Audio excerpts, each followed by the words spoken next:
नमस्कार, दिन भर की बड़ी खबरों में आपका स्वागत है। मैं हूं परवीन शेख।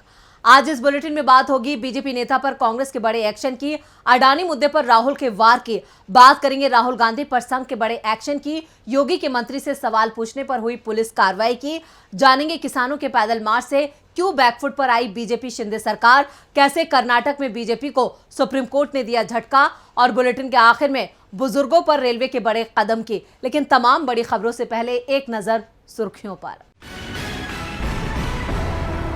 बिहार में जांच से पहले सीबीआई ईडी को राज्य सरकार से लेनी पड़े सहमति, आरजेडी ने की कानून बनाने की मांग, बीजेपी ने विधानसभा में किया हंगामा। उद्धव गुट के नेता संजय राउत ने बीजेपी पर साधा निशाना, बोले महाराष्ट्र की सत्ता पर बेईमान और चोरों का कब्जा, हमें सुप्रीम कोर्ट से मिलेगा इंसाफ। योगी सरकार के नवरात्रि वाले फैसले पर अखिलेश यादव ने उठाए सवाल, कहा 10 करोड़ देने चाहिए। यूपी सरकार ने रामनवमी कार्यक्रम में 1 लाख रुपए दिए जाने का जिला अधिकारियों को दिया है अधिकार। आज भी लुढ़का शेयर बाजार, सेंसेक्स 338 अंकों की गिरावट के साथ 57,900 पर हुआ बंद, निफ्टी 111 अंक गिरकर 17,043 पर हुआ बंद। ये तो थी सुर्खियां और अब बात आज की सबसे बड़ी खबर की। अडानी मुद्दा, बढ़ती महंगाई और राहुल गांधी के लंदन में दिए बयान को लेकर संसद में लगातार गतिरोध बना हुआ है। संसद में बजट सत्र के दूसरे दिन कांग्रेस ने बीजेपी के खिलाफ बड़ी रणनीति बनाई। कांग्रेस ने राज्यसभा में पीयूष गोयल के खिलाफ विशेष अधिकार प्रस्ताव पेश किया। विपक्ष ने एक बार फिर बीजेपी को घेरने की कोशिश की। तो आज क्या कुछ हुआ संसद में, देखते हैं ये रिपोर्ट। संसद के बजट सत्र के दूसरे फेज के दूसरे दिन भी संसद में हंगामा मचा रहा और सबसे बड़ी बात यह हंगामा सत्ता पक्ष के सांसद कर रहे हैं, जिस कारण अब सरकार पर ही सवाल उठ रहे हैं कि वो सदन चलाने को तैयार नहीं है। सदन चलेगा तो अडानी मुद्दे पर चर्चा होगी, जिसके लिए सरकार तैयार नहीं है। आज संसद की कार्रवाई से पहले सत्ता पक्ष और विपक्ष दोनों ने अलग अलग बैठक बुलाई। विपक्षी दलों ने साफ कर दिया कि वो अपने स्टैंड से पीछे नहीं हटेंगे।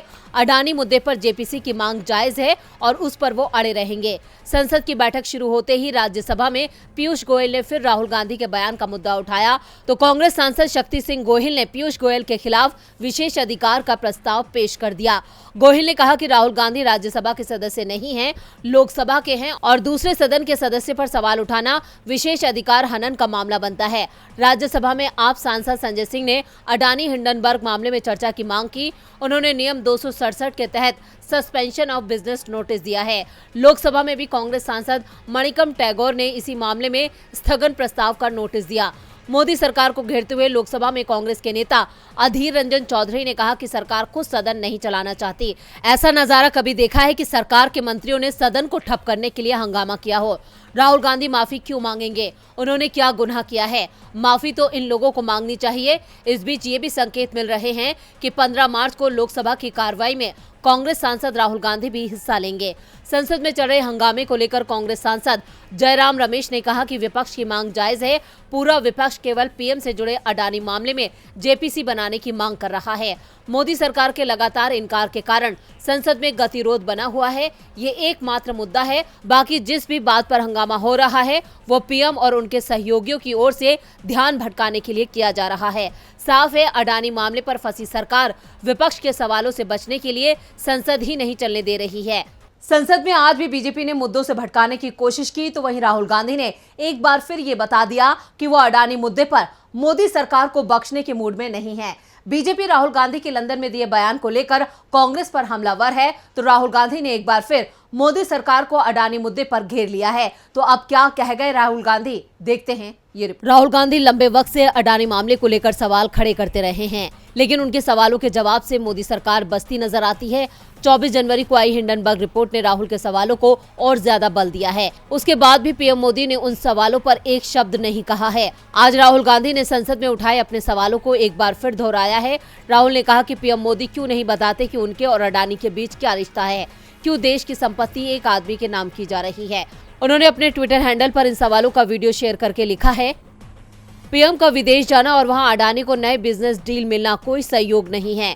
मोडानी ने भारत की फॉरेन पॉलिसी को फॉरेन डील पॉलिसी बना दिया है।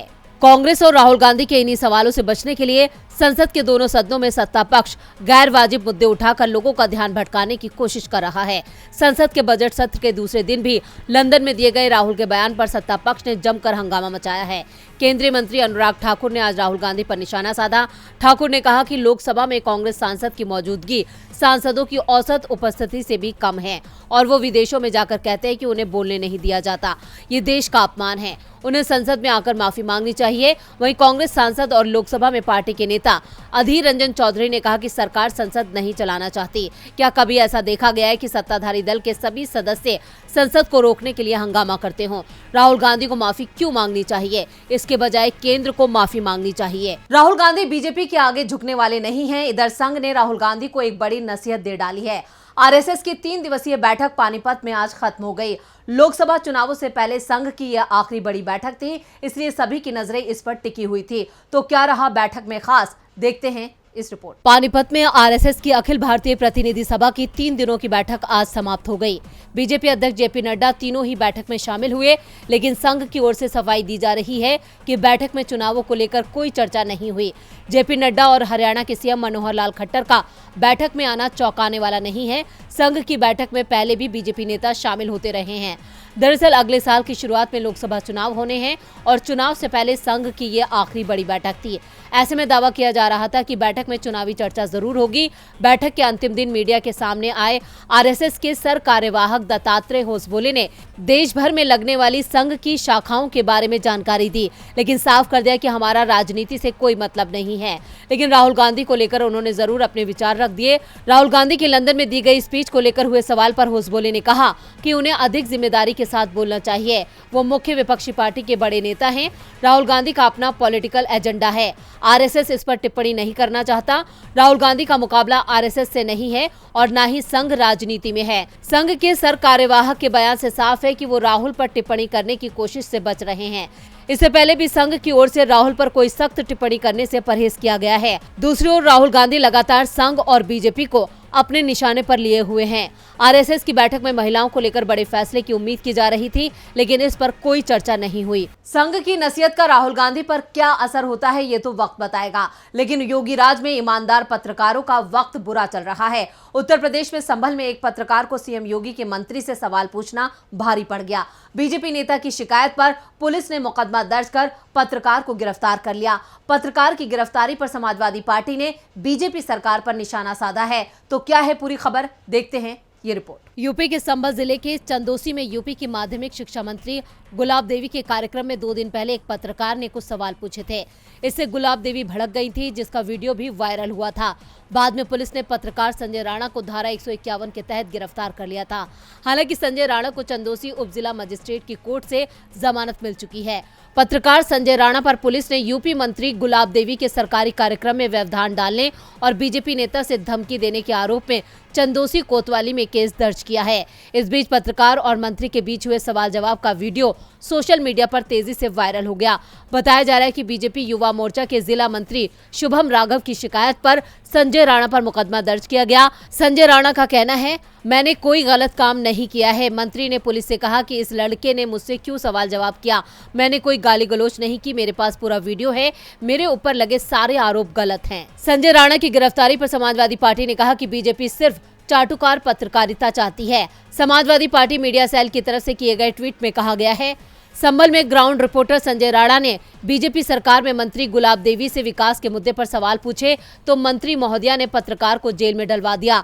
ये बीजेपी सरकार में अघोषित इमरजेंसी और तानाशाही नहीं तो और क्या है। बीजेपी सिर्फ चाटुकार पत्रकारिता चाहती है, सवाल पूछना मना है। एक पत्रकार की यूपी की योगी सरकार में क्या हैसियत है, ये इस घटना से साफ नजर आती है। और अब इस मामले में पत्रकार को मिली जमानत के बाद योगी सरकार की जमकर किरकिरी हो रही है। पत्रकार पर यूपी पुलिस के एक्शन से योगी सरकार सवालों में आ गई है। इधर महाराष्ट्र की बीजेपी शिंदे सरकार भी टेंशन में आ गई है। प्याज के किसानों के लिए सरकार ने 300 रुपए प्रति क्विंटल सब्सिडी देने की घोषणा की थी, जिसे किसानों ने ठुकरा दिया। अब हजारों किसान अपनी सभी मांगों के समर्थन में नासिक से मुंबई तक पैदल मार्च निकाल रहे हैं। किसानों के इस मार्च ने बीजेपी शिंदे सरकार को टेंशन में डाल दिया है। क्या है पूरी खबर, देखते हैं ये रिपोर्ट। महाराष्ट्र के नासिक से मुंबई के लिए हजारों किसान पैदल ही चल पड़े हैं। करीब 10,000 किसानों ने बीजेपी शिंदे सरकार के खिलाफ हल्ला बोल किया है। किसानों की ये यात्रा जाहिर तौर पर शिंदे सरकार की टेंशन बढ़ा सकती है। दरअसल बीते दिनों महाराष्ट्र में प्याज के दामों में भारी गिरावट दर्ज की गई है, जिसको लेकर किसान चाहते हैं कि इस नुकसान की भरपाई के लिए सरकार एक उचित राहत राशि दे। यात्रा में शामिल सभी किसान अखिल भारतीय किसान सभा के बैनर तले नासिक में जुटे थे और उसके बाद ही किसानों ने पैदल मार्च का ऐलान किया। 2018 के बाद नासिक में इस तरह का ये तीसरा बड़ा आंदोलन है।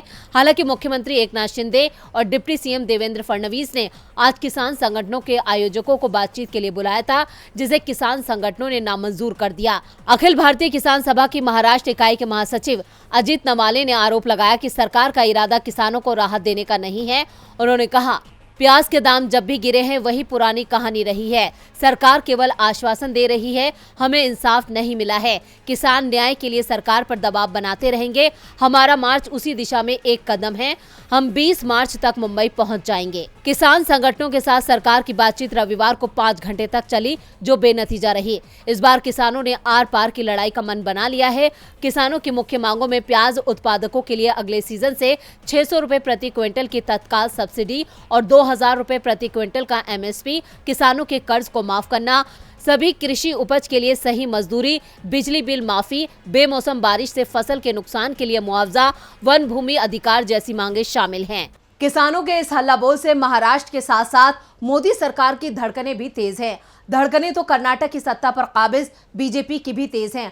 कर्नाटक में सत्ता पर काबिज बीजेपी की मुश्किलें खत्म होने का नाम नहीं ले रही हैं। बीजेपी विधायक मदल विरुपशप्पा को कर्नाटक हाईकोर्ट से मिली जमानत अब सवालों में है। इस जमानत को लोक आयुक्त ने सुप्रीम कोर्ट में चुनौती दी है, जिस पर सुप्रीम कोर्ट सुनवाई के लिए राजी हो गया है, जो बीजेपी के लिए बड़ा झटका है। कर्नाटक में भारतीय जनता पार्टी के विधायक मदल विरुपशप्पा साबुन और डिटर्जेंट घोटाले में फंसे हुए हैं।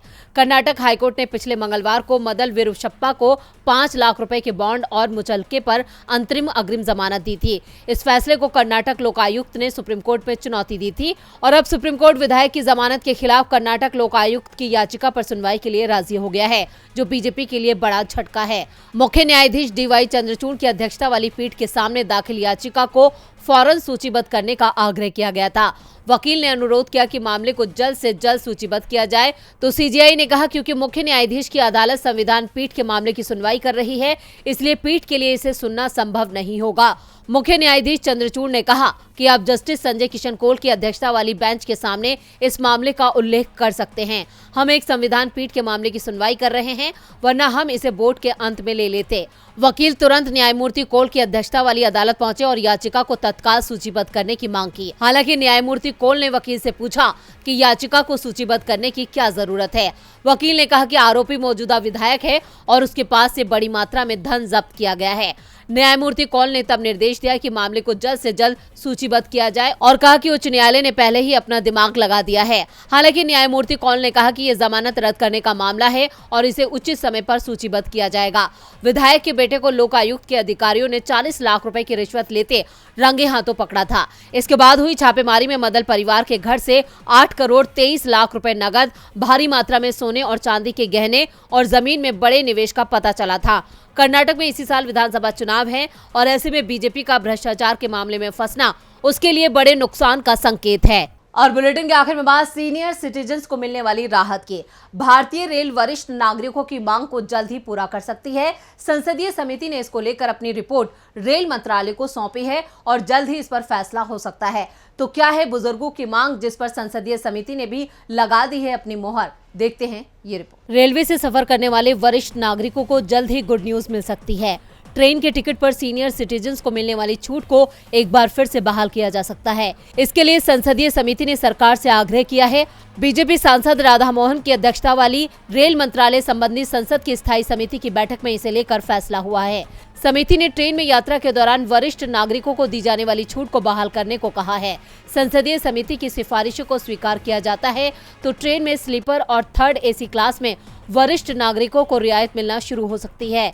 कोरोना काल से पहले भारतीय रेलवे 60 वर्ष या उससे अधिक आयु के पुरुषों को किराए में 40% की छूट देता था और महिलाओं के लिए न्यूनतम आयु 58 51 वर्ष होने पर 50% की छूट दी जाती थी, लेकिन 20 मार्च 2020 से ये छूट वापस ले ली गई। सीनियर सिटीजन्स को ये रियायतें मेल, एक्सप्रेस, राजधानी, शताब्दी, दुरंतो सभी वर्गों के किराए में दी जाती थी। रेल व्यवस्था जैसे ही पटरी पर लौटी वैसे ही सीनियर सिटीजन्स को किराए में छूट की मांग शुरू हो गई थी, लेकिन सरकार इस मांग को मानने के लिए तैयार नहीं दिख रही थी और दावा किया जा रहा था कि रेलवे को एक टिकट पर पहले से ही 57% का नुकसान होता है। लेकिन संसदीय समिति की सिफारिश के बाद उम्मीद दिख रही है कि रेल मंत्रालय अपने फैसले पर दोबारा से विचार करे। तो आज इस बुलेटिन में बस इतना ही। देखते रहिए डीबी लाइव। नमस्कार।